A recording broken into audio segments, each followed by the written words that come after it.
और प्रभु का वचन जो है वो आज जो मेरे सामने प्रभु ने मुझे दिया वो ये कि हवा को परमेश्वर ने क्या आज्ञा दी थी, किसी को याद है? आदम को क्या आज्ञा दी थी, बताए थे? हाँ, फल नहीं खाना, भी क्या खाएंगे? वो तो चौपाती थोड़ी थी वहां पे, रोटी चपाती या जो है कोई जो है छोले भटूरे थोड़ी थी वहां पे।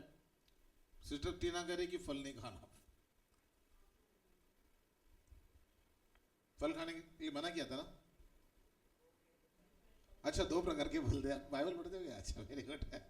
अच्छा, दो कौन से प्रकार के फल थे? एक आम था, एक पपीता। तो कौन से? अच्छा, अच्छा, और एक केला रह गया ना। लेकिन वैसे ही बताया उन्होंने। अब हम प्रभु का वचन पढ़ते हैं। प्रभु ने उनको खाने के लिए मना नहीं किया था, लेकिन एक प्रकार का, अब देखेंगे प्रभु के वचन में क्या लिखा है। हालेलुया। लेकिन सिस्टर टीना ने भी सही बताया, उस फल खाने को मना किया था, जो मना किया था उसने उन्हें खाया, और इसलिए से दुनिया में पाप आया। जो इसलिए हालेलुया, बहुत सारे हस्बैंड लोग जो है जब भी पत्नी खाना देती है बड़े ध्यान से देखते हैं कहीं यहाँ पे फल तो नहीं है कोई, जो प्रभु ने मना किया है। खैर, ऐसी तो नहीं, मजाक कर रहा हूँ मैं। आप पढ़े उस वचन को, और उत्पत्ति उसका 3 अध्याय के, हालेलुया, हम दूसरे वचन से लेकर। स्त्री ने सर्प से कहा, इस वाटिका के वृक्षों के फल हम खा सकते हैं, पर जो वृक्ष वाटिका के बीच में है उसके फल के विषय में परमेश्वर ने कहा है कि ना तो तुम उसको खाना और ना उसको छूना, नहीं तो मर जाओगे। हाँ, अभी मतलब बताओ कि कौन सा नियम दिया था? आदम हवा को कौन सा नियम दिया था? वो फल, हाँ, ना खाना ना छूना। मैंने पहली सभा के लोगों को बताया था कि भैया बताओ, तो उन्होंने ये फल नहीं खाना। मैं बोला नहीं, पूरी पूरी बात बताओ। हालेलुया। अभी वचन पढ़ा, इसलिए बिना वचन पढ़ के मैंने पूछा था तो उन्हें खाने की बात करी थी। मतलब पूरा उत्तर नहीं है तुम्हारा, ना खाना ना छूना। और आज की शताब्दी में प्रभु वचन देता तो वह कहता है ना देखना, ना खाना ना छूना, ना फोन ज्यादा नहीं देखना। हालेलुया। बाइबल में लिखा है वो दिखने के लिए बड़ा सुंदर था वो फल, और जो है हालेलुया वो देख लिया, और देखने के लिए मन भाऊ। देखने के लिए तो फोन कैसा होता है देखने के लिए?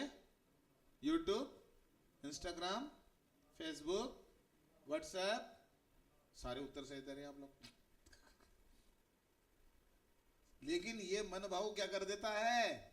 जीवन खा लेता है, पूरा जिंदगी तबाह कर देता है। जो आईएएस ऑफिसर बनने वाले हैं, जो डॉक्टर बनने वाले हैं, जो इंजीनियर बनने वाले हैं, जो आईपीएस ऑफिसर बनने वाले हैं, वो चौकीदार भी नहीं बन पाते। वो क्या नहीं बन पाते? चौकीदार का भी उनके नसीब में नहीं होता। इसलिए स्टूडेंट लोगों को मैं आज्ञा दे रहा हूं, जितने सारे स्टूडेंट्स हैं, ज्यादा फोन पे मत रहो, और ज्यादा प्रभु का वचन पढ़ो और पढ़ाई करो अपनी। Praise the Lord. क्योंकि वहां पे लिखा हुआ है साफ साफ रीति से, जब स्त्री ने देखा, शुरुआत कहां से हो गई? हाँ, दाऊद के पाप की शुरुआत कहां से हो गई? हाँ, जब स्त्री ने देखा कि उस वृक्ष का फल खाने में अच्छा है, देखने में मनभाऊ है, बुद्धि देने के लिए चाहने योग्य है, ये तीनों भी चीजें झूठी थी। आज फोन में ज्यादातर चीजें झूठी है, और वो शैतान खींचना चाहता है अपने मुंह में। खाने में अच्छा, देखने में मनभाऊ, बुद्धि देने के लिए चाहने योग्य है। तब उसने तोड़कर खाया, अपने पति को भी दिया, खुद भी खाया। तब से मौत आ गई, तब से पाप आ गया, तब से जो है जो अच्छे अच्छे फल उसको वो खा रहे थे उनको खाने के लिए मना किया गया, उनको हालेलुया वाटिका के बाहर भेज दिया गया। प्रियो, जो परमेश्वर की आज्ञा होती है वो अच्छी होती है। प्रभु ने कहा कि तुम उसका फल ना खाना नहीं, और तुम उसको छूना भी नहीं। खाना भी नहीं और छूना नहीं। बोलो, खाना भी नहीं और छूना भी नहीं। जोर से, खाना भी नहीं और छूना भी नहीं। खाने के बारे में तो बहुत बार हमें आता है, लेकिन छूने के बारे में कभी वचन दिया नहीं हमने। आज प्रभु का आत्मा मुझे बता रहा है कि तुम छूने के बारे में बताओ, स्पर्श, टच भी नहीं करना। बाप रे, टच भी नहीं करना। हाँ, टच भी नहीं करना। आज ज्यादातर जो है हम देखते कि जो है स्पर्श करना या हाथ लगाना, इसका सांकेतिक अर्थ बहुत अलग अलग अर्थ है। स्पर्श, बाइबल में लिखा है स्त्रियों को स्पर्श ना करो, स्त्रियों को स्पर्श भी ना करो। बाप रे, और अलग अलग अर्थ है। कभी कहते हैं भैया ये मेरा बंदा है, इसको कोई छूना नहीं, मेरा बंदा ही है, कोई हाथ नहीं लगाएगा इसको। खैर ये बातें हम बचपन में बोलते थे जब हमारे इनकी टीम जब आते थे, जो है कोई कहता था अरे बाबा इस काम को हाथ भी मत लगाना। क्यों भाई? अरे ऐसी ऐसी बात है। अच्छा, अलग अर्थ है। जो है एक बार जब मैं गया था बेंगलोर, और तब मैंने मेरी पत्नी के लिए, मैं और मेरा पास्टर दोस्त, हम दोनों गए थे, पास्टर्स की मीटिंग थी वहाँ बेंगलोर से। जो एक साड़ी लाई हमने, तो साड़ी लेने के पहले जो है उस बंदे ने कहा, जो दुकानदार था, सर आप हाथ लगा के देखो ना, कपड़े को हाथ लगा के देखो, साड़ी को। अरे हाथ में दे, हाँ अब बताओ कैसे लग गई है, कैसी रही है ना, ले जाओ ले जाओ। मैं हाथ लगा के देखा तो बड़ा अच्छी लगी मुझे, फिर मैंने ले ली मेरे लिए एक, वैसे ही दूसरी उन्होंने अपनी पत्नी की ले ली। जॉली ने भी पहनी और उन्होंने भी किसी मीटिंग में पहनी, दोनों ने एक साथ साथ, अरे कैसे कैसे दोनों साथ साथ साड़ियाँ, इनके दोनों पति जो है साथ गए थे, साथ में खरीद के लाए थे। तो हाथ में लेके देखो कितनी बढ़िया है साड़ी। बहुत बार जब हम हाथ में कोई चीज लेते तो हमको मालूम चलता कितनी अच्छी चीज है। उस दुकानदार ने मेरे हाथ में वो साड़ी दी, उसका कपड़ा बड़ा सुंदर था, अच्छा था साड़ी, इसलिए मैंने ले ली। खैर मैं अपनी पत्नी को ज्यादा साड़ी नहीं लेता हूँ, हालेलुया, बहुत कम लेता हूँ, क्योंकि बहुत सारी साड़ी उसके पास प्रभु ने दी है, और हर शादी में उसको साड़ी मिलती है। हर जो है जब भी मंगनी हो साड़ी, जब भी जो है शादी हो साड़ी। अरे बाप रे, praise the Lord, thank you very much. जो सारे चर्च के लोग बड़े सुंदर सुंदर साड़ियों के द्वारा उसे आशीषित करते हैं, मुझे बहुत अच्छा लगता है। हालेलुया, वो हमेशा कहती कि ये साड़ी जो है इस शादी में इन्होंने दी थी, इस शादी में दी थी, उस शादी में दी थी। या तो कहेगी ये बेंगलोर वाली है, ये मद्रास वाली है, चेन्नई वाली है, या तो ये मनमाड़ वाली है, या तो नासिक वाली है, अजय नाकोला वाली है, तो धुलिया वाली है, तो ये जो है सारी साड़ियाँ औरंगाबाद वाली है। तो ये सारी साड़ियाँ हमारे पास आती। मैं प्रभु का धन्यवाद देता हूँ कि प्रभु परमेश्वर अपने लोगों को अच्छी से अच्छी वस्त्र पहनाता है। तो हेल्प विश्वासियों, वो तुमको क्यों ना पहनाएगा, वो हर एक बच्चे को पहनाता है। फिर हाथ में लेके देखो कितना अच्छा कपड़ा है, जैसे दुकानदार बोलते हैं, और सच में हालेलुया। स्पर्श, बहुत सारे लोग कहते हैं कि यार वो क्या हो गया उसके बारे में उसको पूछो, तो कहता है नहीं I am in touch with him, I am touch with him, मैं उसके साथ जो है संपर्क में हूं। मतलब क्या संपर्क में? मतलब पकड़ा हुआ नहीं है उसको, टच नहीं किया हुआ है। संपर्क मतलब उसकी खबरें मेरे पास आ रही है, मेरी खबरें उसके पास जा रही है। I am in touch with him, मैं उसके संपर्क में हूं। हाँ, कभी कभी हम गांव में बोरियां उठाने, अरे सर जरा हाथ लगा दो, हाथ लगा दो, थोड़ा हाथ लगा दो। कहते तो हाथ लगा दो, इतनी बड़ी बोरी होती है ना, उठाना करना पड़ता है। उन्होंने कहा सिर्फ हाथ ही लगा दो, वो तो पूरी ताकत लगानी पड़ती है, और वो बोरी फिर से उनके सिर पे रखनी पड़ती है। हाँ, जो है जैसे बहुत सारे लोग बोलते हैं अरे बिजली का है ना तार नंगा है, जो है उसको हाथ मत लगाना बाबा, बहुत करंट देता है। हाँ, चेतावनी है, और बहुत सारी ऐसी बातें हैं। लेकिन आज हम देखेंगे बाइबल में भी कुछ ऐसी चीजें हैं जिनको स्पर्श करने के लिए मना किया गया है। कौन सी चीजें हैं कि जिनको बाइबल स्पर्श करने के लिए मना करती है?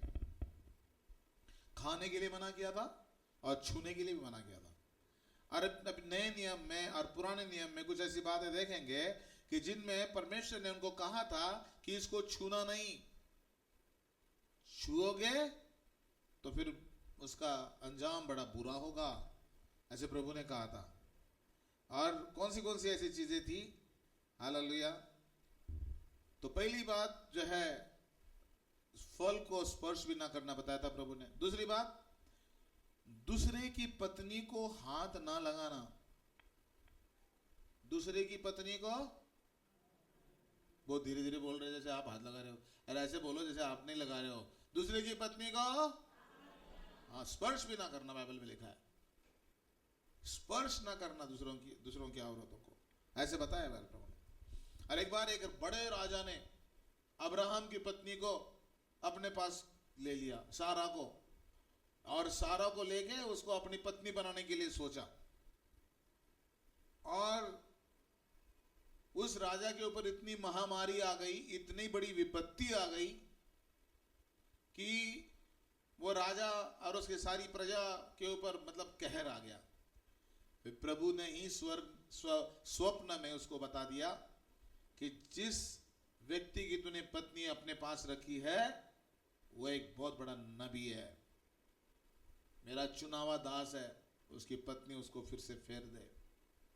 उसने क्या कर दिया, उसकी पत्नी तो फिर से उसको दे ही दी, लेकिन उसके साथ बहुत सारे भेड़ बकरियां, धन संपत्ति, पता नहीं क्या क्या चीजें अब्राहम को दे दी कि भैया माफ करना, मुझे पता नहीं था, गलती हो गई, परमेश्वर ने बताया मुझे, मेरे घराने के ऊपर जो बड़ा श्राप लगा हुआ है वो इसलिए श्राप लगा हुआ है क्योंकि मैंने तेरी पत्नी को अपनी पत्नी समझ के अपनी घर में रखा था, लेकिन मैंने अभी तक उसको स्पर्श नहीं किया क्योंकि परमेश्वर ने मुझे स्पर्श करने नहीं दिया। अब्राहम ने किसी की पत्नी को हाथ नहीं लगाया था, इसलिए अब्राहम की पत्नी को भी परमेश्वर ने किसी को हाथ नहीं लगाने दिया। हालेलुया। पवित्र रहो क्योंकि तुम्हारा परमेश्वर यहोवा पवित्र है। बाइबल में पढ़े उस वचन को सिस्टर जॉली, उत्पत्ति 20 अध्याय का 6वें वचन से लेके 7वें वचन तक।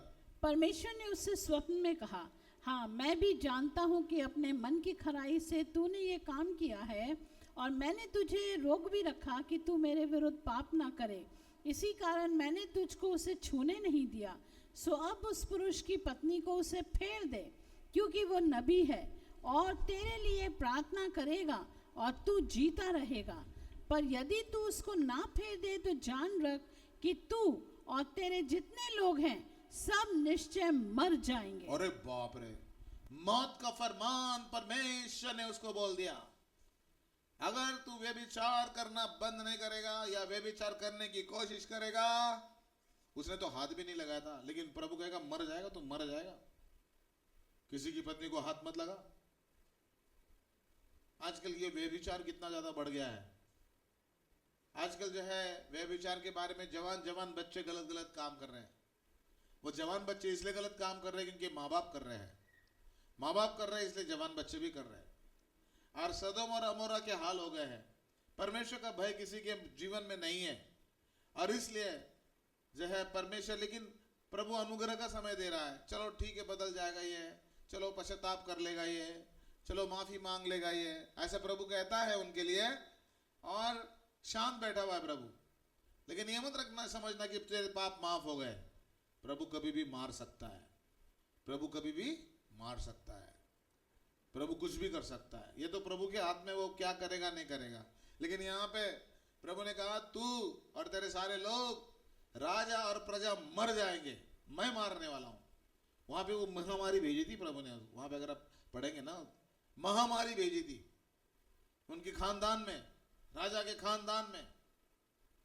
और जब परमेश्वर ने कहा कि मैंने भेजी वो महामारी, फटाफट काम कर, तुरंत उसने काम कर दिया, और राजा ने उसको और भी बड़ी धन संपत्ति दी। तो इसलिए बाइबल में लिखा है कि व्यभिचार ना करे, दूसरे की पत्नी को ना छुए, दूसरी की पत्नी को छूने का काम नहीं करना, अपने पड़ोसन के घर की, पत्नी की, पैसे का लालच ना करना। लालच क्या होता है? लालच क्या होता है? हमारे घर में बहुत सारे चूहे हो गए थे, तो कोई किसी ने हमको जो है तंदूरी चिकन दे दी पापा। मैंने कहा क्या बात है, खा लिया हमने। हड्डियां पड़ी थी, क्या कही थी, फिर हमने पिंजड़े में लगा दी वो हड्डियां। वो जो है चूहा सूंघते सूंघते सूंघते सूंघते आया। हमने लालच दिया था उसको कि भैया तू भी खा ले थोड़ा सा जो है तंदूरी चिकन। वो आके खाने लगा। जैसे खाने लगा, खड़क, रात को 1 बजे खड़क, मतलब क्या हो गया? चूहा हो गया, इतना बड़ा चूहा बाबा, खड़क से अंदर है। और उसको फिर बाद में हमने वो मारा, जो मारा पूरी मार मार के उसको जो है, मैंने गुस्सा आया था, उसने बहुत नुकसान करा था, मारा मारा मारा, अधमा हो गया वो। यह है शैतान का लालच। शैतान हमारे सामने टुकड़े भेजता है, ये देख कितनी सुंदर लड़की है, ये देख कितना सुंदर लड़का है, ये देख इसके साथ व्यभिचार कर, ये देख उसके साथ व्यभिचार कर। मर जाएंगे, मर जाएंगे, बाइबल में लिखा है मर जाएंगे। तो जितने सारे चूहे थे हमारे घर में, सारे चूहे मर गए, बड़े बड़े चूहे तो उसमें आ गए, और प्रभु ने हमारे घर को बचाया। उसी प्रकार शैतान जो है अब पवित्र लोगों को लालच देता है कि वो व्यभिचार करे, लालच देता है, पैसे का लालच देता है। यहूदा इस्करियोत को कहा था पैसा कमा, पैसा कमा, पैसा कमा, यीशु को पकड़ा दे, पैसा कमा, यीशु को पकड़ा दे, पैसा कमा। क्या पैसे का हुआ उसको? वही पैसा उसने फेंक दिया और फांसी लेके मर गया। पछतावा किया उसने, पश्चाताप नहीं किया। इसलिए शैतान हमेशा हमारे सामने टुकड़े भेजता है। शैतान के टुकड़ों पे हम पलने वाले नहीं है, हम परमेश्वर की जीवन की रोटी पे पलने वाले लोग हैं। ताली बजाए प्रभु के लिए, हालेलुया। हमें मौत नहीं चाहिए, हमें जीवन चाहिए। हालेलुया। मौका दे रहा है प्रभु, मौका दे रहा है प्रभु। और यहाँ पे हम देखते कि व्यभिचार से बचे रहो। बाइबल में लिखा है व्यभिचार से भागो, व्यभिचार से, ऐसे बाइबल में लिखा है। शैतान का सामना करो और व्यभिचार से भागो। अरे ऐसे कैसे? लोग उल्टा करते हैं, शैतान से भाग जाते हैं। अरे अरे कोई आवाज आ रहा है, छन छन आवाज आ रहा है, भागो भागो भागो। प्रभु ने कहा सारी शैतान का अधिकार मैंने तुम्हें दिया है। शैतान तुम्हारे पांव के नीचे है, तुम बोलोगे और वैसा होगा, तुम मेरे चेले हो। शैतान को डरते हैं और व्यभिचार को गले लगाते। आजा तो आजा आजा आजा आया है, आजा। व्यभिचार से भागो और शैतान का सामना करो। ये बहुत इंपॉर्टेंट है जो आज हमें समझना है, क्योंकि व्यभिचारी, कुत्ते, टोने, सारे कितने सारे लिस्ट है ना, वे परमेश्वर के राज्य में प्रवेश नहीं करेंगे। बहुत जल्दी तुरई फूकी जाने वाली है। खुदा का बेटा यीशु जल्दी आएगा और क्या बता, वो तुझको भी तैयार पाएगा। ओ खुदा का बेटा आ रहा है प्रियो, तुरई फूकी जाने वाली बहुत जल्दी, तैयार रहो, तैयार रहो। हालेलुया। तो बाइबल में जैसे लिखा है, जैसे पुराने नियम में एक से ज्यादा शादियां कर सकते थे। पुराने नियम में सुलेमान के पास कितनी थी औरतें? 1000। इतना 1000 औरतों का भोग लेने के बाद में भी जो है वो मरते वक्त कहने लगा व्यर्थ ही व्यर्थ, सब कुछ व्यर्थ। और वो उसने हालेलुया कह रहा है, अरे बेकार है, एक ही के साथ सही रहो, एक ही को प्यार करो, एक ही के साथ सही रहो, उसी को प्यार करो, उसको खुश रखो, तब तो तुम्हारा भला है। फिर पौलुस ने भी नए नियम में लिखा है परमेश्वर का दास कैसा होना चाहिए? एक ही पत्नी का पति होना चाहिए। इसलिए पौलुस की जो है तारीफ हम करते हैं, क्योंकि उसने जो कुछ लिखा है पवित्र आत्मा के द्वारा लिखा है। ताली बजाए इस बात के लिए, हालेलुया। छूना नहीं, बोले छूना नहीं, छूना नहीं, फल को छूना नहीं, दूसरी औरत को छूना नहीं, दूसरे आदमी को छूना नहीं। जैसे सिर्फ जो है आदमी के लिए नहीं वचन है कि दूसरी औरत को नहीं छूना, वैसे औरत के लिए भी है कि दूसरे आदमी को नहीं छूना। अपने पति के साथ विश्वास करके रहना, चाहे तुम कितनी भी सुंदरता हो, चाहे तुम्हारी सुंदरता बहती जा रही हो सारी रास्ते में, लेकिन तुम्हें अधिकार नहीं है छूने को किसी को भी। नहीं तो जैसे जो है आदमी को दंड मिलेगा, वैसे महिलाओं को भी दंड मिलेगा। महिलाओं का तो कठिन जो है नियम होता था पुराने नियम में। वो अगर उसने व्यभिचार करा होगा तो उसको एकदम ला देते याजक के पास, याजक उसको कुछ पिलाने के लिए दे देते, और फिर अगर वो पीने के बाद में अगर उसने व्यभिचार करा होगा तो उसके पेट में वो फटना शुरू, बहुत दर्द होना शुरू हो जाता था और हालत खराब होती थी। मैंने कहा कि यार ऐसे कुछ जो है अभी नए नियम में लाना चाहिए हमने कुछ, जो खाने के बाद चाहे आदमी हो चाहे औरत हो, खाने के बाद में पेट फट जाए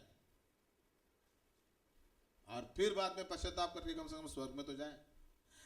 तो प्रभु परमेश्वर का वचन आज हमारे लिए बड़े जो है कैसा लेना चाहिए, बड़े गंभीरता के साथ, बोलो बड़े गंभीरता के साथ प्रभु का वचन ले लेंगे। हाँ, प्रभु ने उनको क्या कहा, जितने तू है राजा और जितने तेरे लोग हैं सब निश्चय मर जाएंगे। परमेश्वर के लोगों, फिर बाद में हालेलुया, पहली बात फल को ना खाना, फल को ना छूना, खाना भी नहीं छूना भी नहीं। दूसरी बात, दूसरी की पत्नी को हाथ भी ना लगाना, छूना भी नहीं, ऐसे प्रभु ने कहा। नए नियम में लिखा है स्त्री को ना छूना। तीसरी बात, सीने पर्वत को ना छूना। प्रभु ने कहा कि मैं सीने पर्वत पर उतर आऊंगा, मैं बहुत पवित्र हूं, और हे मूसा तू आज्ञा दे, मैं तुझसे बात करूंगा, तू जरूर रहेगा, लेकिन वहां पे कोई इजरायली लोग नहीं आएगा, कोई पशु भी नहीं आएगा, उसको पूरा जो है क्या कर लेना, तू बाड़ा बांध देना, उस बाड़े के अंदर अगर कोई आएगा तो वह नाश हो जाएगा। उस पर्वत पर सिर्फ मूसा चढ़ सकता है, वो पवित्र व्यक्ति है, वही चढ़ सकता है। और बाप रे, क्या लिखा पढ़िए उस वचन को, निर्गमन 19 अध्याय के 10 वचन से लेके हम पढ़ें। तब यहोवा ने मूसा से कहा, लोगों के पास जा और उन्हें आज और कल पवित्र करना, और वे अपने वस्त्र धो लें, और वे तीसरे दिन तक तैयार हो रहें, क्योंकि तीसरे दिन यहोवा सब लोगों के देखते सीने पर्वत पर उतर आएगा। और तू लोगों के लिए चारों ओर बाड़ा बांध देना, और उनसे कहना कि तुम सचेत रहो कि पर्वत पर ना चढ़ो और उसके सिवाने को भी ना छुओ, और जो कोई उस पहाड़ को छुए वो निश्चय मार डाला जाए। उसको कोई हाथ से तो ना छुए, परंतु वह निश्चय पत्थरवा किया जाए, वह तीर से छेदा जाए, चाहे पशु हो चाहे मनुष्य, वह जीवित ना बचे। जब महाशब्द वाले नरसिंगे का शब्द देर तक सुनाई दे, तब लोग पर्वत के पास आए। तब मूसा ने पर्वत पर से उतरकर लोगों के पास आकर उनको पवित्र किया, और उन्होंने अपने वस्त्र धो लिए। यहाँ पे प्रभु का वचन साफ साफ बताता है कि सीनै पर्वत के पास कोई भी नहीं जाएगा। बोलिए, सीनै पर्वत के पास कोई भी नहीं जाएगा, बाड़े को कोई नहीं तोड़ेगा, जो तोड़ेगा उसको पथराव किया जाएगा, चाहे वो पशु हो, चाहे वो मनुष्य हो, चाहे वो स्त्री हो, वो जरूर पथराव किया जाएगा। ऐसा किसने आज्ञा दी थी? हैं? हाँ, परमेश्वर ने आज्ञा दी थी। परमेश्वर ने आज्ञा दी कि उसको पथराव किया जाए। इतना जबरदस्त, क्योंकि वो परमेश्वर का पवित्र पर्वत था। और ये शिकायत करने वाले, ये जो लोग पापी, व्यभिचारी, गंदे लोग और परमेश्वर के सन्मुख जाने के योग्य नहीं थे, फिर परमेश्वर, वो लोग बाद में कहते हैं, हे मूसा, क्या भैया तू ही तू परमेश्वर से बातें करना, हमको मत बुलाना रे बाबा, कोई गलती वलती हो जाए हमसे, इसलिए तू ही जाके बात कर लेना, तू ही आया करना, हमको मत बुलाना रे। ऐसे डरने लगे लोग उसको, और जो है कहे तू ही काम कर लेना, तू आके हमें प्रभु के बारे में बता दे, हमको मत बुला रे बाबा। इतना डरते थे वो परमेश्वर याह्वे को, इतना डरते थे, क्योंकि अगर कोई व्यभिचार में पकड़ा जाता था तो उसको क्या करते थे? पथराव। प्रभु यीशु मसीह ऐसे पथराव करने के लिए स्त्री लाई गई, प्रभु यीशु मसीह को पकड़ना चाहते थे वो, कि भैया इसको पकड़ेंगे और बोल देंगे क्यों तू छोड़ रहा है इसको क्यों छोड़ रहा है, ये कौन, इसने पाप किया ना, इसको पथराव करो, चलो, तू क्यों मना कर रहा है? ऐसा प्रभु यीशु मसीह को कैंची में फंसाने के लिए एक व्यभिचारी औरत को प्रभु यीशु मसीह के पास लाए शास्त्री फरीसी, और कहने लगे, प्रभु ये व्यभिचार में पकड़ी गई, इसके ऊपर पथराव करना है, अभी आप क्या कहते हो? तो प्रभु ने क्या कहा? है? जोर से, हाँ, जिसने पाप ना किया वो पहला पत्थर मारे। और वो बैठ के क्या लिखने लगा? रेत के ऊपर उनके पाप लिखने लगा। कल तू कहाँ गया था? परसों रात में दरवाजा बंद करके क्या करा? ये तुमने व्हाट्सएप पे क्या भेजा? इतने दिल भेजते हो, इतना लाइक करते हो, तुम्हारे दिल में क्या है? ये सारे, अरे तुम मेरे बारे में बोल रहे, अरे तुम मेरे बारे में बोल रहे, अरे तुम मेरे बारे में, ऐसा कर करके सब ने अपने पत्र छोड़ के चले गए। वहां पे सिर्फ दो व्यक्ति थे। कौन कौन थे? यीशु और वो महिला। फिर प्रभु यीशु मसीह महिला से कहता है, तुझे दंड देने वाले कहां गए? प्रभु सब चले गए। प्रभु यीशु मसीह कहता है, मैं ही एक ऐसा व्यक्ति हूं कि जो तुझको ऊपर पत्थर मार सकता हूं, लेकिन मैं भी तुझे नहीं मार रहा हूं, जा मैं तुझे माफ कर देता हूं, लेकिन अब से लेकर पाप मत करना। 38 साल से जो बीमार था उसको भी जब प्रभु ने चंगा किया तो क्या कहा? अब से लेके पाप। प्रभु आपको माफी देने के लिए तैयार है, लेकिन एक शर्त है, आज के बाद वो पाप ना करना। अगर आप नहीं करोगे तो प्रभु ने आपको माफी दे दिया, लेकिन अगर बार बार वो आपका मन वहीं पे जा रहा है तो व्यभिचार की आत्मा लगी आपके अंदर, मौत की आत्मा आपके पीछे काम कर रही है, और कभी भी जो है मौत हो सकती है रे बाबा। इसलिए पहली बात, फल को स्पर्श नहीं करना, किसी की दूसरी पत्नी को स्पर्श ना करना, सीने पर्वत को छूना नहीं। हालेलुया। फिर प्रभु कहता है कि तुम पवित्र लोग हो, तुम अशुद्ध वस्तु को ना छूना। याजक लोग जो थे वो बहुत पवित्र लोग थे प्रियो, और उनको आज्ञा दी थी किसी जो है लोथ को ना छूना, चाहे वो पशु की लोथ हो, मनुष्य की लोथ हो। लोथ मतलब समझे ना, एक डेड बॉडी, उसको छूने के लिए मना किया था याजक लोगों के लिए। ये तुम पवित्र लोग हो, और पवित्र लोग लोथ को हाथ नहीं लगा सकते, और इसलिए उनको मना किया था। परमेश्वर मना करता था कि अशुद्ध वस्तु को मत छुओ। क्या लिखा है, पढ़िए उस वचन को। हालेलुया। लेकिन इससे पहले कि हम जो है उस लोथ के बाद जाए, हालेलुया, सीनै पर्वत के ऊपर सिर्फ मूसा गया और प्रभु परमेश्वर बात करते रहे। लेकिन अब नए नियम में परमेश्वर ने पर्दा फाड़ दिया है, अभी आप और हम सब लोग उस पर्वत पे चढ़ सकते हैं। हे परमेश्वर, तेरे तंबू में कौन रहेगा? तेरे पवित्र पर्वत पर कौन बसने पाएगा? पढ़ी उस वचन को। हालेलुया। भजन संहिता उसके 15 अध्याय का पहला वचन। हे परमेश्वर, तेरे तंबू में कौन रहेगा? तेरे पवित्र पर्वत पर कौन बसने पाएगा? हाँ। वो जो खराई से चलता हाँ। और धर्म के काम करता है और हृदय से सच बोलता है, जीभ से निंदा नहीं करता और ना अपने मित्र की बुराई करता और ना अपने पड़ोसी की निंदा सुनता है। जब वो जिसकी दृष्टि में निकम्मा मनुष्य तुच्छ है और जो यहोवा के डरवैयों का आदर करता है, जो शपथ खाकर बदलता नहीं चाहे हानि उठानी पड़े, जो अपना रुपया ब्याज पर नहीं देता और निर्दोष की हानि करने के लिए घूस नहीं लेता है, जो कोई ऐसी चाल चलता है वो कभी ना डगमगाएगा। वो कभी ना डगमगाएगा, वो कभी ना डगमगाएगा, वो यहोवा के पर्वत पर बसने पाएगा। हालेलुया।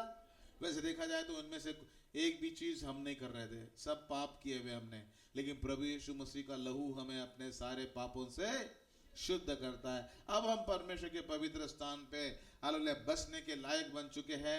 अब हम इस लायक बन गए कि हम अब फिर से पाप नहीं करेंगे, लेकिन परमेश्वर के तंबू में हालेलुया रहेंगे और उसके पवित्र पर्वत पर बसने पाएंगे। ताली बजाए प्रभु यीशु मसीह के लिए। हालेलुया। हालेलुया। बाइबल में अभी अगला पॉइंट हम देंगे। अगला पॉइंट जो है वो क्या है? हालांकि चौथा पॉइंट। पहला पॉइंट मेरा फल को नहीं छूना, दूसरा पॉइंट था व्यभिचार, दूसरे की पत्नी को हाथ ना लगाना, तीसरा पॉइंट सीनै पर्वत को ना छूना, चौथा पॉइंट अशुद्ध वस्तु को मत छुओ। बोलिए, अशुद्ध वस्तु को मत छुओ। लोथ को नहीं छूना बाइबल में लिखा था। और प्रभु परमेश्वर क्या कहता है? यशायाह उसके 52 अध्याय का 11 वचन, दूर हो, दूर, वहां से निकल जाओ, कोई अशुद्ध वस्तु मत छुओ, उसके बीच से निकल जाओ। हे यहोवा के पात्रों के ढोने वालों, अपने को शुद्ध करो। अपने को शुद्ध करो, दूर हो वहां से। अपवित्र चीजों को हाथ मत लगाओ और ऐसे गलत काम मत करो कि जिससे परमेश्वर गुस्सा हो जाए, जिससे परमेश्वर को क्रोध आए और आपको वो मार्ग में मार डाले। अरे बाप रे, तो है दूर हो, दूर हो, बार बार प्रभु कहता है अशुद्ध वस्तु को मत छुओ, मत छुओ, उनके बीच से निकल जाओ, निकल जाओ। हे यहोवा के पात्रों को ढोने वालों, अपने को शुद्ध करो। जब आप प्रभु का काम कर रहे हो ना, परमेश्वर की सेवा कर रहे हो ना, तो फिर अशुद्ध चीजें नहीं करनी है आपको, अशुद्ध बातें नहीं देखनी है आपको, ना देखनी है, ना छूनी है, ना खानी है। इसलिए दानियल ने अपने मन में ठान लिया कि वो राजा का भोजन खाकर अपने आप को अपवित्र ना करे, चाहे वो काजू की बर्फी हो, चाहे वो पूड़ी हो, हमें दूर रहना है उससे। हालेलुया।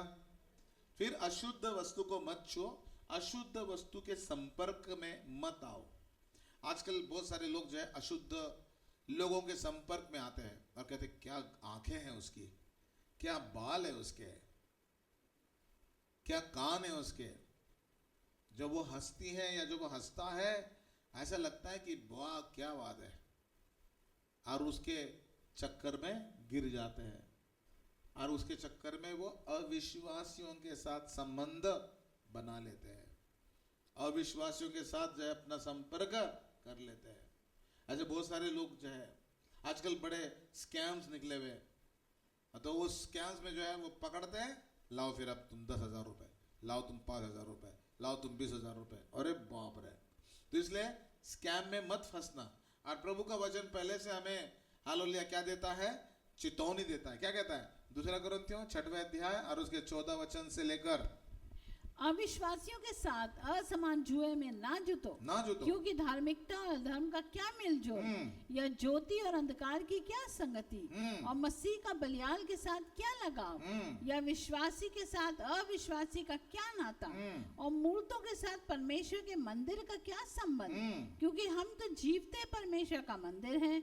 जैसा परमेश्वर ने कहा है, मैं उनमें बसूंगा, उनमें चला फिरा करूंगा, और मैं उनका परमेश्वर हूँगा और वे मेरे लोग होंगे। इसलिए प्रभु कहता है कि उनके बीच में से निकलो और अलग रहो, और अशुद्ध वस्तुओं को मत छुओ, तो मैं तुम्हें ग्रहण करूंगा और तुम्हारा पिता हूँगा, और तुम मेरे बेटे और बेटियां होगे। ये सर्वशक्तिमान प्रभु परमेश्वर का वचन है। बाप रे, इतना सब कुछ बताने के बावजूद भी लोग पाप में गिरते हैं। उनके लिए अभी कोई दूसरा बलिदान बाकी नहीं है, दूसरा बलिदान उनके लिए कोई बाकी नहीं है। अब ऐसे बाइबल में लिखा है, अविश्वासियों के साथ असमान जुए में ना जूतो, क्योंकि धार्मिकता, अब यहाँ पे जो है ना जूतो, बोलिए ना जूतो, हाँ जो है बोलिए, अधर्म का क्या मेलजोल, ज्योति का अंधकार के साथ क्या संगति, शैतान का यीशु के साथ क्या लगाओ, विश्वासी का अविश्वासी के साथ क्या नाता, मतलब कोई नाता नहीं हमारा उनके साथ, मूर्तों के साथ परमेश्वर के मंदिर का क्या संबंध। इसलिए हमने यीशु की मूर्ति यहाँ पे लगाई नहीं है, मदर मेरी की मूर्ति भी लगाई नहीं है, क्योंकि प्रभु कहता है कि मेरे मंदिर में किसी मूर्ति का स्थान नहीं होना चाहिए। जब मैं आत्मा हूं, निरंकारी हूं मैं, जिसको ना कोई आकार है, ना रंग है, ना रूप है, तो मैं ऐसा, इसलिए हमने कोई जो है यहाँ पे मूर्ति नहीं, कुछ नहीं, किसी की पूजा जिसके देख के हम ऐसे झुकते, ऐसा कोई भी चीज नहीं यहाँ पे। बस यहाँ पे बस प्रार्थना करो, अपना चमत्कार पाओ और घर जाओ। Hallelujah, praise the Lord. क्योंकि प्रभु सारी दुनिया में मौजूद है। हम यहाँ पे आते हैं क्योंकि प्रभु का वचन है कि जहाँ 2 या 3 उसके नाम से इकट्ठे होते हैं, उनके बीच में मैं हूँ, इसलिए हम यहाँ पे आते हैं। Praise the Lord. जो कलीसिया है मैं वहाँ पे होता हूँ, इसलिए प्रभु आता है। हालेलुया, कलीसिया में है तो इसलिए प्रभु कहता है कि हालेलुया, उनका क्या मेल जोल, क्या संगति, क्या लगाव, क्या नाता, क्या संबंध। बाप रे, प्रभु कहता है कि तुमको कोई संबंध ही नहीं है, कोई नाता नहीं है, कोई कोई कोई तुम्हारा लेना देना है ही नहीं उनके साथ। तुम्हें अगर कुछ करना है तो प्रभु के साथ रहना है। Praise the Lord. प्रभु के लोगों के साथ रहना है, उनके बीच में से निकलो और अलग रहो। अगर आपको शराबियों के साथ में बिठाऊंगा ना, तो शराबियों की बातें बहुत अलग होगी, उनकी गालियां, उनकी बातें, उनकी बोतलों की बातें, इतना आनंद आता है उनको इस बात में, आपको अच्छा नहीं लगेगा उनके बीच में, आप एकदम उठ के आओगे। और हमारी संगति में अगर शराबी आ जाए तो उसको भी क्या यार, क्या बातें करते पता नहीं यार, ये क्या प्रभु प्रभु लगा रखी इन लोगों ने। क्योंकि उनको हमारी पसंद पता नहीं है, और उनको उनकी पसंद हमको पता नहीं है, और ना ही हम पसंद करना चाहते हैं। इसलिए उनके साथ संबंध नहीं, नाता नहीं, संगति नहीं, हालेलुया, और कोई जो है संबंध भी नहीं। बार बार प्रभु कहता है उनके बीच में से निकलो, उनके बीच में से निकलो, तो मैं तुम्हें ग्रहण करूंगा, तो मैं तुम्हारे पिता होऊंगा, तो मैं तुम्हारे बेटे होंगी, ऐसा परमेश्वर का वचन है। Praise the Lord. अशुद्ध वस्तु को मत छुओ, बोलो अशुद्ध वस्तु को मत छुओ, अशुद्ध लोगों के साथ मत रहो। और पास्टर फिर हम दुनिया में रहते हैं ना, कैसे रहेंगे?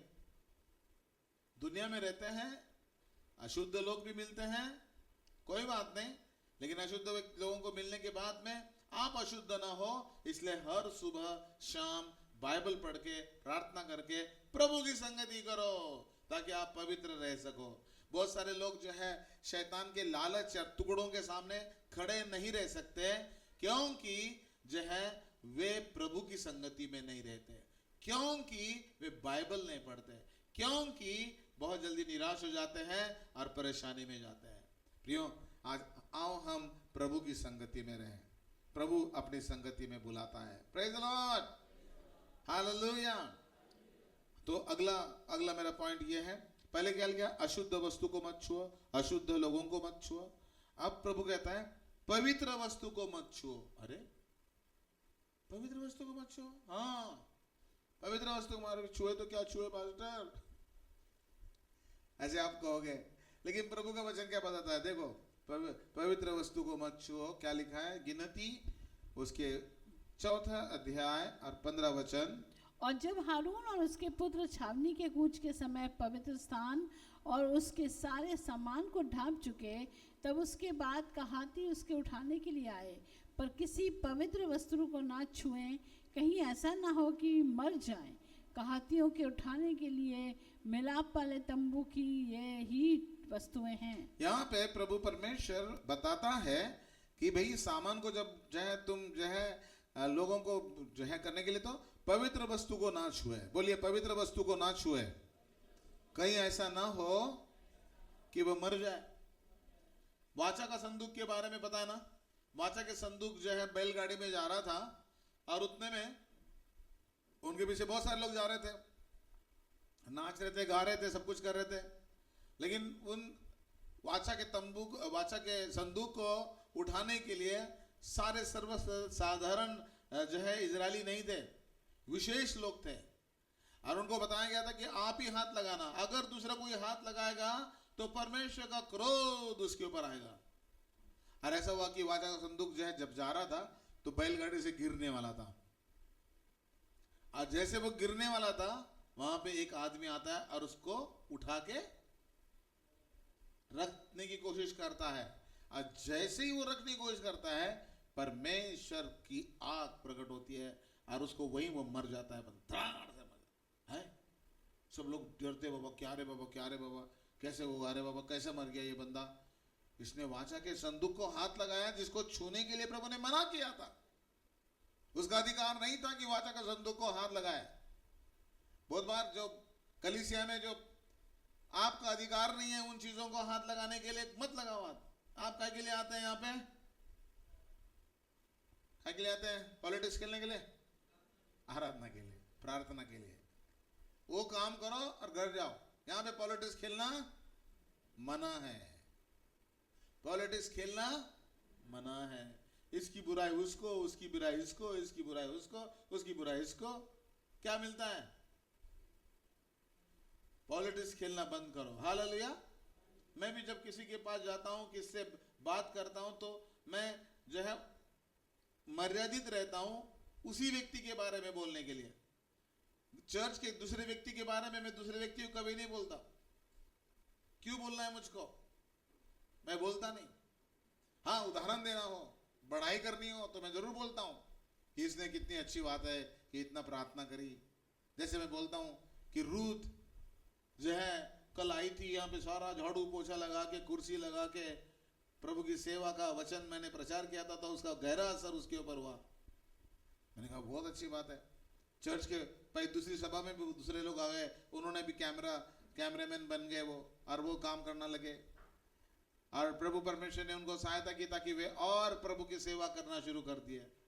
ये ऐसी तारीफ की बातें मैं जरूर बोलूंगा, लेकिन बुराई की बातें मुझे बोलना अच्छा नहीं लगता। ये परमेश्वर की योजना नहीं है कि हम पॉलिटिक्स खेले, इसकी बुराई उसकी बुराई करते रहे। हालेलुया। यहाँ पे लिखा है कि पवित्र लोग ही हैं।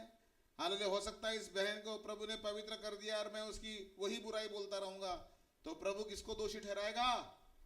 मुझे दोषी ठहराएगा कि भैया ये क्यों तूने उसकी बुराई करी। तो यहाँ पे लिखा है कि मिलाप कि तुम पवित्र वस्तु को ना छुओ। बोलो पवित्र वस्तु को ना छुओ। अगला हम देखेंगे कैसे उन्होंने पवित्र वस्तु को छुआ।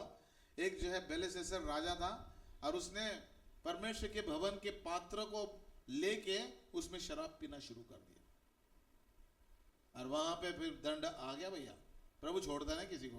पढ़े उस वचन को, दानियल उसका 5वें अध्याय के 2 वचन से लेकर। दाखमधु पीते पीते बेलशस्सर ने आज्ञा दी कि सोने चांदी के जो पात्र मेरे पिता नबूकदनेस्सर ने यरूशलेम के मंदिर में से निकाले थे उन्हें ले आओ, कि राजा अपने प्रधानों और रानियों और रखेलियों समेत उनमें से पिए। हाँ, तब जो अपने सोने रखेलियों को पिला रहा है उस पवित्र जो है बर्तनों से। तब जो सोने के पात्र यरूशलेम में परमेश्वर के भवन के मंदिर में से निकाले गए थे वे लाए गए, और राजा अपने प्रधानों और रानियों और रखेलियों समेत उनमें से पीने लगा।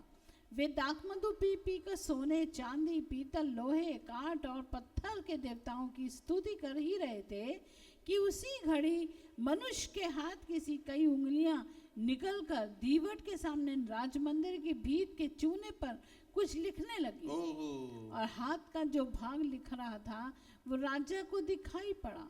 उसे देखकर राजा भयभीत हो गया और वो अपने सोच में घबरा गया, और उसकी कटी के जोड़ ढीले हो गए और कांपते कांपते उसके घुटने एक दूसरे से लगने लगे। क्या लिखा था वहां पे? 24 वचन जो है मेरे ख्याल से कौन सा अध्याय? 5 अध्याय के 24 वचन से।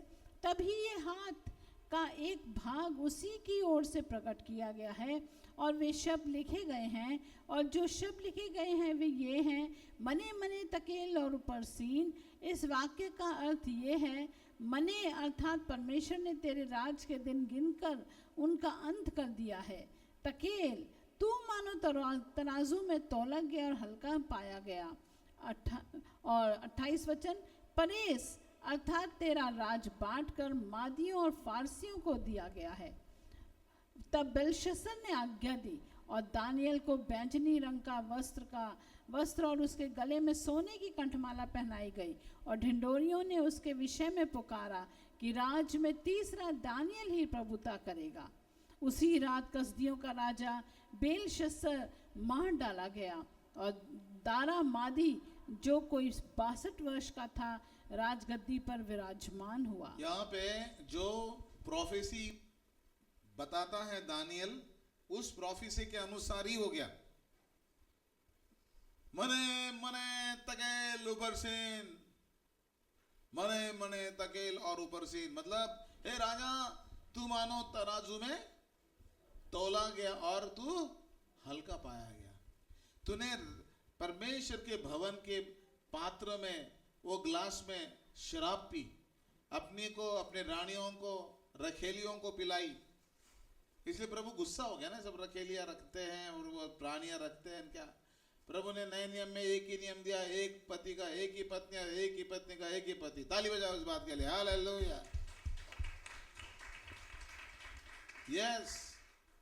और यहाँ पे लिखा हुआ है कि बेलशस्सर ने आज्ञा दी कि दानियल को बैंजनी वस्त्र पहनाया जाए, और राज्य में तीसरा दानियल ही प्रभुता करेगा। उसने आज्ञा दी, उसका प्रमोशन कर दिया और मर गया। यहां पे लिखा है कि उसी रात वो मारा गया। उसी रात मादी जो 62 वर्ष का था राजगद्दी पर विराजमान हुआ। परमेश्वर के पात्रों को छूने के बाद कोई पवित्र नहीं रह सकता। बहुत सारे लोग जो है, अगर पात्रों को अशुद्ध करने के बाद में इतने ज्यादा बड़ा दंड मिल सकता है, तो हमारा शरीर पवित्र आत्मा क्या है? मंदिर। इसमें शराब पीने से कितना परमेश्वर का क्रोध आएगा। इससे सिगरेट फूंकने से परमेश्वर कितना क्रोध आएगा। इससे गालियां देने के बाद परमेश्वर कितना क्रोध आएगा। आएगा नहीं आएगा? हेलो। बहुत आएगा। अब प्रभु पता नहीं क्या करेगा, लेकिन ये क्या है, अनुग्रह का समय है। तो अनुग्रह दे रहा है प्रभु, चलो बेटा कर ले, कितना करता है देखते हैं। तू परमेश्वर का भय नहीं मान रहा है, परमेश्वर का भय नहीं मान सकता, तू कर ले जो करना है, अब मैं भी देखता हूं। और परमेश्वर जब तुरही फूकी जाएगी तो उस व्यक्ति को ख्रिस्ट विरोधी के साथ ही रखेगा और वो स्वर्ग में उठा लिया नहीं जाएगा। परमेश्वर के लोगों, यहाँ पे हम देखते हैं कि पवित्र वस्तुओं को हाथ मत लगाओ, मतलब प्रभु की जो चीजें हैं उसको हाथ मत लगाओ। दूसरे शब्दों में मैं कहूंगा, जो दशवांश है उसको हाथ मत लगाओ। जो प्रभु का है वो प्रभु को देना है, प्रभु को जो है वो प्रभु को देना है। और इसलिए जो लोग प्रभु को देते हैं उनको आशीष मिलती है। कुछ लोग जो है अपनी पत्नी का दशवांश देते हैं, पति का नहीं देते। कोई पति देते हैं, पत्नी का नहीं देते हैं। अपनी आय का जहां जहां से आपकी आय आती है सारा दशवांश हम प्रभु को चढ़ाए हैं। Hallelujah, yes. और तब परमेश्वर की आशीष आपके ऊपर आएगी, क्योंकि ये मेरा नियम नहीं है, ये परमेश्वर का नियम है। पवित्र वस्तु को हाथ मत लगाओ। पवित्र पैसा जो दशवांश का है उसको मॉल में जाके खर्चा मत करो। पवित्र पैसा जो दशवांश का है उसको पुलिस को मत दो, उसको कोर्ट में मत दो, उसको जो है हॉस्पिटल में मत दो, उसको दवाइयों के लिए मत दो, उसको शॉपिंग के लिए मत दो, उसको मॉल में मत दो। जो प्रभु का है वो प्रभु को दो। Hallelujah, praise the Lord.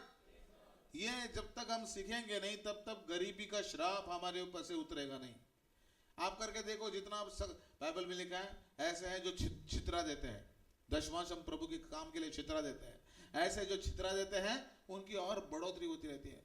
लेकिन जो है ऐसे भी हैं जो यथार्थ से कम देते हैं, हाथ रख के रोक के देते हैं, कम देते हैं, उनकी घटती ही होती रहती है। ऐसे बाइबल में लिखा है बाबा, ऐसे बाइबल में लिखा है। तो परमेश्वर के लोगों, ये बहुत इंपॉर्टेंट है कि जब अपना दशवांश देते हैं तो परमेश्वर का विशाल कार्य, बड़ा कार्य, बड़ी चीजें हमें दिखाई देती है।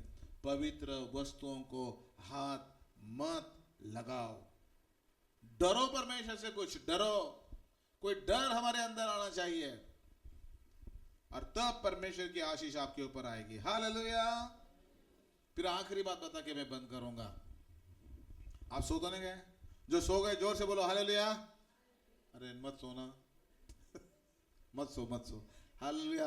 तो जो है नहीं सोए हैं वो उनके लिए बोल रहा हूं मैं कि आखिरी पॉइंट है मेरा। पहला पॉइंट कौन सा था? फल को फिर से खाने पे आया तुम, छूना भी नहीं, फल को ना छुओ, दूसरे की पत्नी को ना छुओ, सिने पर्वत को, अशुद्ध वस्तु को, अन्य जाति के अशुद्ध लोगों को, उनके साथ हमारा संबंध नहीं है।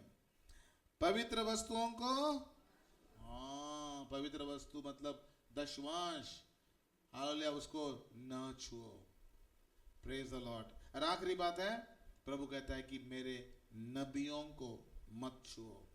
मेरे नबी लोग हैं, जो तुमको छूता है वो मेरी आंख की पुतली को छूता है। प्रभु आपकी सुरक्षा का बाड़ा लेने वाला परमेश्वर आप है। प्रभु आपको संभालेगा, प्रभु आपको चलाएगा। जो आपको छूता है वो परमेश्वर की आंख की पुतली को छूता है। अरे ताली तो हो जाए इस वचन के लिए। Hallelujah, praise the Lord. आप अगर पवित्र जीवन जी रहे हैं, आप अगर परमेश्वर की योजना के अनुसार चल रहे हैं, तो आप परमेश्वर की आंख की पुतली जैसे आपको संभालता है प्रभु। आप अपनी आंख की पुतली कितने संभालते हैं ना? बहुत संभालते हैं। यानी कि रात में ऐसे ऐसे करते रहते हैं, निकाल लो आंख, निकालो निकालो, ऐसे बोलते क्या आप? नहीं, आंख को सबसे ज्यादा संभाल के रखते हैं हम। सबसे ज्यादा नाजुक वो भाग होता है, उसके कारण हम सारी दुनिया देख सकते हैं। और इसलिए प्रभु कहता है कि जो तुमको छूता है वो मेरे आंख की पुतली को छूता है। क्या लिखा है? पढ़े परमेश्वर का वचन, पहला इतिहास 16 अध्याय का 21 और 22 वचन। परंतु उसने किसी मनुष्य को उन पर अंधेर करने ना दिया, अंधेर करने नहीं दिया, और वो राजाओं को उनके निमित्त ये एक धमकी देता था धमकी देता था कि मेरे अभिषिक्तों को मत छुओ मेरे अभिषिक्तों को मत छो और ना मेरे नबियों की हानि करो। और ना मेरे नबियों की हानि करो। क्या बात है, हालेलुया। परमेश्वर आज्ञा देता था। किसको धमकाया करता था परमेश्वर? छोटे छोटे लोगों को। किसको? छोटे छोटे लोगों को। किसको? नहीं, राजाओं को धमकाया करता था प्रभु उनके निमित्त। बाइबल में लिखा है वो राजा है। कौन सा राजा है तू? इसको बता रहा हूं मैं, मेरे नबी की हानि मत कर, मेरे अभिषिक्त को छूना नहीं, छूना नहीं। बाप रे। और परमेश्वर उनको बचाया करता था। ताली बजाओ प्रभु के लिए, hallelujah. Oh thank you Jesus. और ये वचन बाइबल में एक बार नहीं दो बार आया हुआ है। फिर से पढ़िए उसे। हमने पढ़ा है अभी पहला इतिहास 16 अध्याय का 21-22 वचन, और फिर से भजन संहिता 105 अध्याय का 14 और 15 वचन। परंतु उसने किसी मनुष्य को उन पर अंधेर करने ना दिया, और वो राजाओं को उनके निमित्त ये धमकी देता था, प्रभु धमकी देता था राजाओं को कि मेरे अभिषिक्तों को मत छुओ और ना मेरे नबियों की हानि करो। Praise the Lord. आज आप प्रभु के अभिषिक्त हो और प्रभु आपको संभालेगा। प्रभु परमेश्वर अपनी महिमा के लिए इस्तेमाल करेगा, और प्रभु परमेश्वर एक बड़ा काम आपके जीवन के द्वारा करेगा। मैं चाहता हूं कि आप अपना जीवन प्रभु को दें, और जिन चीजों को हाथ लगाने के लिए मना करता है प्रभु, उनको मना ही करोगे आप। प्रभु से कहना, प्रभु जो तू चाहता है कि मैं करूँ तो वो करूंगा, तू नहीं चाहता मैं ना करूं तो उनको ना करूंगा। प्रभु परमेश्वर मुझे सहायता कर। आज हमने 7 बातें देखी प्रियो, किनको बाइबल में छूने के लिए मना किया है। और प्रियो, अगर आप परमेश्वर के भक्त हो, परमेश्वर के दास हो, परमेश्वर की सेवा करने वाले हो, तो आप परमेश्वर का वचन पूरा पालन करोगे, और उसके कारण परमेश्वर आपको जरूर आशीष करेगा। आइए हम दुआ करेंगे। सिस्टर जॉली हमारे बीच में है और प्रार्थना में अगुवाई करेगी। प्रभु हम धन्यवाद देते हैं आज के सुंदर वचन के लिए प्रभु, जो हमने सुना है प्रभु। ये 7 बातें तूने हमें बताई हैं परमेश्वर पिता, कि हम प्रभु ना छुएं, और प्रभु जी गलत घृणित वस्तुओं को ना छुएं, तेरी पवित्र वस्तुओं को ना छुएं। हमें सहायता कर प्रभु जी, हालेलुया। तेरे वचन के अधीन हम रहें परमेश्वर। ये संपूर्ण सप्ताह प्रभु हर एक पाप, हर एक श्राप से बचा, उन गलत बातों से बचा प्रभु जी, जिससे तू चाहता है कि हम दूर रहें। सहायता कर, आशीष दे। यहाँ पे उपस्थित हर एक जन को आशीष दे, जो ऑनलाइन सुन रहे हैं उन्हें आशीष दे। हर एक बात को तेरे हाथों में सौंपते हैं। इस वचन पे मनन करने के लिए, उसके अनुसार चलने के लिए हमें सहायता कर। यीशु नाम से मांगते सुन दया से कबूल कर पिता, आमीन आमीन। अपने हाथों को उठा के प्रभु का धन्यवाद देंगे। धन्यवाद देते पिता परमेश्वर, तू हमें अनुग्रह देगा पिता परमेश्वर। उन चीज़ों को हम नहीं छुएंगे प्रभु जी, ना ही देखेंगे, ना छुएंगे, ना प्रभु खाएंगे, ना कोई ऐसी चीज़ें प्रभु ऐसा कोई भी पाप हमसे नहीं होगा जो तू नहीं चाहता कि हम करें पिता परमेश्वर। तेरा धन्यवाद, तेरा धन्यवाद, तेरा धन्यवाद, तेरा धन्यवाद। तेरी महिमा, तेरी महिमा, तेरी महिमा, तेरी महिमा हो। बंधन तोड़ने के लिए धन्यवाद हो प्रभु जी। ओ प्रभु, हमें पवित्र रहने के लिए सहायता करने जा रहा है प्रभु। धन्यवाद धन्यवाद धन्यवाद धन्यवाद। प्रभु यीशु मसीह का अनुग्रह, परमेश्वर पिता का प्रेम और पवित्र आत्मा की संगति हम सबों के साथ, खास करके कैलवरी चर्च के साथ, कैलवरी चर्च के हर एक सदस्य के साथ, ये कार्यक्रम जो व्यक्ति देख रहा है, जहां से देख रहा है, उन सबों के साथ आज से लेके प्रभु यीशु मसीह हमने तक बनी रहे। आमीन आमीन और आमीन। सबको जय मसीह की। प्रभु आपको आशीषित करे। अगर आपको